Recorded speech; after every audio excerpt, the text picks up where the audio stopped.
उपवासासाठी नेहमीची खिचडी, वडा आणि थालीपीठ खाऊन कंटाळा आला असेल ना, तर तुम्हाला काही गोड खायचं असेल, तर आजची ही रेसिपी तुमच्यासाठीच आहे.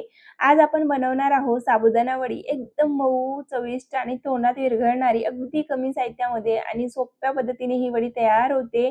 एकदा माझ्या पद्धतीने करून बघा, घरातील प्रत्येक जण पुन्हा-पुन्हा मागेल, इतकी छान होते.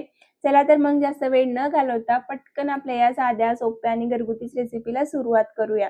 आणि जर तुम्हाला माझे हे व्हिडिओ आवडत असेल ना, तर व्हिडिओला एक लाईक करा. त्यासोबतच चॅनलला सबस्क्राईब करायला विसरू नका. तर बघा इथे मी सगळं साहित्य काढून घेतलेलं आहे. सगळ्यात आधी आपल्याला 1 कप इतकं साबुदाणा लागणार आहे. इथे मी जे मीडियम साईजचा साबुदाणा असते ना, त्याचा वापर केलेला आहे. याऐवजी जर तुमच्याकडे बारीकवाला असेल ना, तोही घेतला तरी चालेल. कोणताही साबुदाणा घ्या इथे तुम्ही. त्यानंतर बघा इथे मी एक पॅन घेतलाय. पॅनमध्ये आपल्याला साबुदाणा ॲड करायचा. त्यानंतर 10 ते 15 मखाना ॲड करून घ्यायचे. त्यानंतर पाववाटी काजू, पाववाटी बदाम ॲड करून घ्यायचं.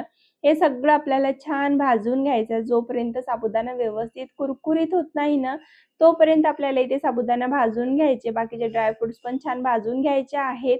तर बघा आपला साबुदाणा छान भाजलेला आहे. आता आपल्याला हे पूर्णपणे थंड करायचं आहे. साबुदाणा भाजून घेतल्याने व्यवस्थित पावडर होते त्याची. आपण पीठ तयार करून घेणार आहोत साबुदाणा आणि ड्रायफ्रुट्सचं. त्याच्यासाठी आपल्याला भाजून थंड करून घ्यायचं आहे. आता जोपर्यंत साबुदाणा थंड होतोय, तोपर्यंत आपण बाकीची तयारी करून घेऊया. त्याच्यासाठी बघा मी गॅसवर एक कढई ठेवलेली आहे. त्याच्यामध्ये 1 लिटर इतकं दूध ॲड करून घेतलेलं आहे. घरामध्ये जो रेग्युलर दूध येते ना, तोच दूध इथे मी ॲड करून घेतलेला आहे. जर तुमच्याकडे घरात दूध येत नसेल ना, तुम्ही इथे पॉकेटचं 1 लिटर इतकं दूध ॲड केलं तरी चालेल. तर बघा इथे मी दूध बऱ्यापैकी आटवून घेतलेले. कंटिन्यूअसली याला ढवळत जायचंय मध्ये-मध्ये आणि दुधाला छान आटवून घ्यायचं. जोपर्यंत 1 लिटर दुधातलं पाव लिटर दूध राहत नाही, तोपर्यंत दुधाला शिजवून घ्यायचंय. दूध बऱ्यापैकी आटलेलं आहे आणि साबुदाणा पण पूर्णपणे बघा थंड झालेले आहे. त्याच्यातले ड्राय फ्रुट्स पण छान थंड झालेत, छान कुरकुरीत झालेत. म्हणजे आता याचा पावडर पण खूप छान तयार होणार आहे. आता आपण हे पॉटमध्ये ॲड करून घेऊया. एका मोठ्या पॉटमध्ये ॲड करायचं आहे म्हणजे व्यवस्थित आपल्याला बारीक करता येते. आता हे मिक्सरला लावून छान एकदम बारीक पावडर तयार करायची आहे. जेवढी जास्त बारीक करता येईल ना, तेवढी छान बारीक करून घ्यायची आपल्याला पावडर. म्हणजे ज्यावेळेला आपण वड्या बनवू ना, त्यावेळेला एकदम स्मूथ टेक्स्चर आला पाहिजे वडीचा. तर तुम्ही इथे बघू शकता एकदम स्मूथ असं इथे मी पीठ दळून घेतलेलं आहे ड्रायफ्रुट्स आणि साबुदाण्याचा. थोडंसं ना हा पीठ रवाळ पण म्हणू शकत नाही, त्याच्यापेक्षा ही बारीकच असते. पण छान एकदम बारीक होते. थोडंसं पल्स मोडवर तुम्ही 2-4 वेळेस बारीक करून घ्या. तर बघा पीठ आपलं छान बारीक करून तयार झालेलं आहे. त्याचबरोबर दूध पण पूर्णपणे आटलेलं आहे. तुम्ही इथे बघू शकता दुधाची कन्सिस्टन्सी एकदम बासुंदीसारखं दूध इथे तयार झालेलं आहे. आता या स्टेजवर ना याच्यामध्ये 3/4 कप इतकी साखर ॲड करायची आहे. एका कपाला थोडंसं कमी इतकी साखर ॲड करून घ्यायची आहे आणि परत कंटिन्यूअसली याला ढवळून शिजवून घ्यायचं. जोपर्यंत त्याच्यातला पूर्णपणे साखराचं पाणी आटत नाही आणि परत छान दूध घट्ट होत नाही ना तोपर्यंत. एक सिंपल आपल्याला कंडेन्स मिल्क बनवून घ्यायचं म्हटलं तरी चालेल. तर बघा आपलं दूध इथे तयार झालेलं आहे किंवा बासुंदी म्हटली तरी चालेल. छान अशी घट्ट बासुंदी आपली तयार झालेली आहे. आता काय करायचं, कढई बाजूला ठेवून घ्यायची. एक दुसरं पॅन घ्यायचं. त्याच्यामध्ये 2 मोठे चमचे भरून तूप ॲड करून घ्यायचं. तूप छान गरम करून घ्यायचं.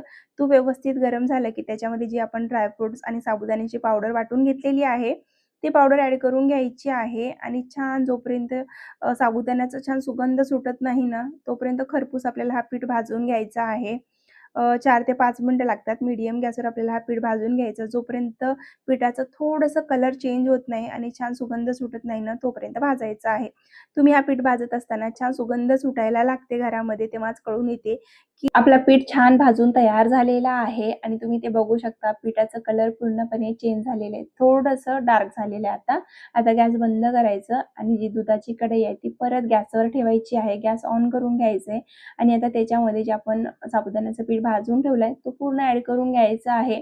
अजिबात घाई करायची नाही किंवा तुम्हाला असं वाटत असेल याच्यात गुठळ्या होणार, काहीच होत नाही. आरामाने तुम्ही या सगळ्या स्टेप करा. तर बघा इथे मी पूर्ण पीठ ॲड करून घेतलेले आहे. आता आपल्याला हे कंटिन्यूअसली ढवळून शिजवायचं आहे. पटकन थिक पण होत नाही, थोडंसं वेळच लागते याला शिजवायला आपल्याला. आणि तुम्हाला असं वाटत असेल ना ह्या गुठळ्या पाहून, की खूप जास्त गुठळ्या होतात. ह्या गुठळ्या नाहीयेत. अजून आपला जो पीठ आहे ना, तो दुधात मिक्स झालेला नाहीये. त्याच्यात भरपूर गुठळ्या दिसतात. पण जसं तुम्ही कंटिन्यूअसली याला घोटत राहणार ना, तसं याच्यातल्या पूर्ण गुठळ्या मोडतात. एक स्मूथ जसा आपला मुगाच्या डाळीचा हलवा असते किंवा शिरा असते ना रव्याचा, तसा शिरा बनवून तयार होते सिंपल. फक्त याला थोडंसं जास्त वेळ शिजवावं लागते. तर बघा इथे मी कंटिन्युअसली याला छान फेटून घेतलेलं आहे स्पॅच्युलाने, व्यवस्थित फेटता येत नव्हतं त्यामुळे मी स्पॅच्युला बदलवून घेतलेले बघा चम्मच. आणि आता याचं तुम्ही टेक्स्चर बघू शकता. याच्यात एकही गुठळ्या राहिलेले नाहीयेत. एकदम स्मूथ असा शिरा किंवा हलवा बनून तयार झालेला आहे. आता ना आपल्याला थोडंसे फेटून घेतल्यानंतर याच्यामध्ये ना 2-3 इतकी हिरवी इलायची बारीक कुटून ॲड करून घ्यायची आहे. एकदम फ्रेश पावडर ॲड करायचं, छान फ्लेवर येते. त्यानंतर बघा इथे 4-5 काजू बारीक कट करून ॲड करून घेतलेले आहे. परत आपल्याला जोपर्यंत याच्यातला पूर्णपणे तूप रिलीज होत नाही ना, जेवढं तूप आपण याच्यात ॲड केलेलं आहे पीठ भाजत असताना तेवढं पूर्ण तूप रिलीज झालं पाहिजे आणि तोपर्यंत आपल्याला हा पीठ छान भाजून घ्यायचं. जसं सेम आपण मुगाच्या डाळीचा हलवा भाजतो की नाही तसंच भाजायचं आहे. आणि तुम्ही ते बघू शकता याच्यातला तूप पूर्णपणे रिलीज झालेला आहे आणि ते आपला वडीचा जो मिश्रण आहे ना, तो शिजून इथे परफेक्ट तयार झालेला आहे. आता या स्टेजवर ना पटकन आपल्याला एखाद्या प्लेटमध्ये हे सारण काढायचं आहे. तर माझ्याकडे हा एक कंटेनर आहे. याच्यामध्ये मी पूर्ण सारण काढून घेतलेलं आहे. आता काय करायचं आपल्याला स्पॅच्युलाने छान इव्हनमध्ये व्यवस्थित स्प्रेड करून घ्यायचं आहे आणि याच्यात जे एक्स्ट्राचं तूप तुम्हाला दिसत आहे ना, ते पूर्ण तूप आपल्याला काढून घ्यायचं, याच्यात ठेवायचं नाहीये.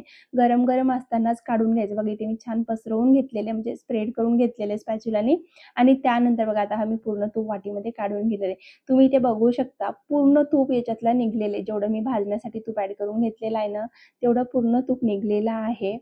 काढून घेतलंय. आता आपल्याला परत स्पॅच्युलाने थोडंसं याला व्यवस्थित इव्हनमध्ये पसरवून घ्यायचं आहे आणि त्याच्यानंतर ना वरून आपल्या आवडीप्रमाणे ड्राय फ्रूट्सची गार्निशिंग करायची आहे. इथे मी 2-3 काजू बारीक कट करून ॲड केले. त्यानंतर 2-3 पिस्ता पण एकदम बारीक कट करून घेतलेले.